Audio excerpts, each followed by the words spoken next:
നൈജീരിയയിലെ കനത്ത പ്രളയത്തിലും അക്രമ സംഭവങ്ങളിലും ദുരിതമനുഭവിക്കുന്ന ജനതയോടുള്ള തന്റെ അഗാധമായ ദുഃഖവും ഐക്യദാർഢ്യവും പ്രകടിപ്പിച്ച് ലിയോ 14 മാർപ്പാപ്പ.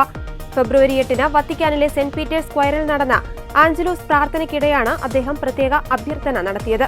നൈജീരിയയിലെ പ്രകൃതിക്ഷോഭത്തിൽ ജീവൻ നഷ്ടപ്പെട്ടവർക്കും വീടുകൾ നഷ്ടപ്പെട്ടവർക്കും വേണ്ടി പ്രാർത്ഥിച്ച് മാർപ്പാപ്പ ദുരിതബാധിതർക്ക് ആവശ്യമായ സഹായം എത്തിക്കാൻ അന്താരാഷ്ട്ര സമൂഹത്തോട് ആഹ്വാനം ചെയ്തു.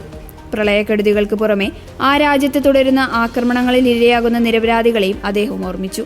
നൈജീരിയ കൂടാതെ പോർച്ചുഗൽ, മൊറോക്കോ, സ്പെയിൻ, തെക്കൻ ഇറ്റലി എന്നിവിടങ്ങളിൽ കനത്ത മഴയെ തുടർന്നുണ്ടായ പ്രളയത്തിലും ഉരുൾപൊട്ടലിലും കഷ്ടത അനുഭവിക്കുന്ന ജനങ്ങൾക്കും അദ്ദേഹം പിന്തുണ അറിയിച്ചു. സമാധാനം നിലനിൽക്കണമെങ്കിൽ മനുഷ്യന്റെ അന്തസ്സ് മാനിക്കപ്പെടേണ്ടത് അനിവാര്യമാണെന്ന് മാർപ്പാപ്പ ഓർമ്മിപ്പിച്ചു.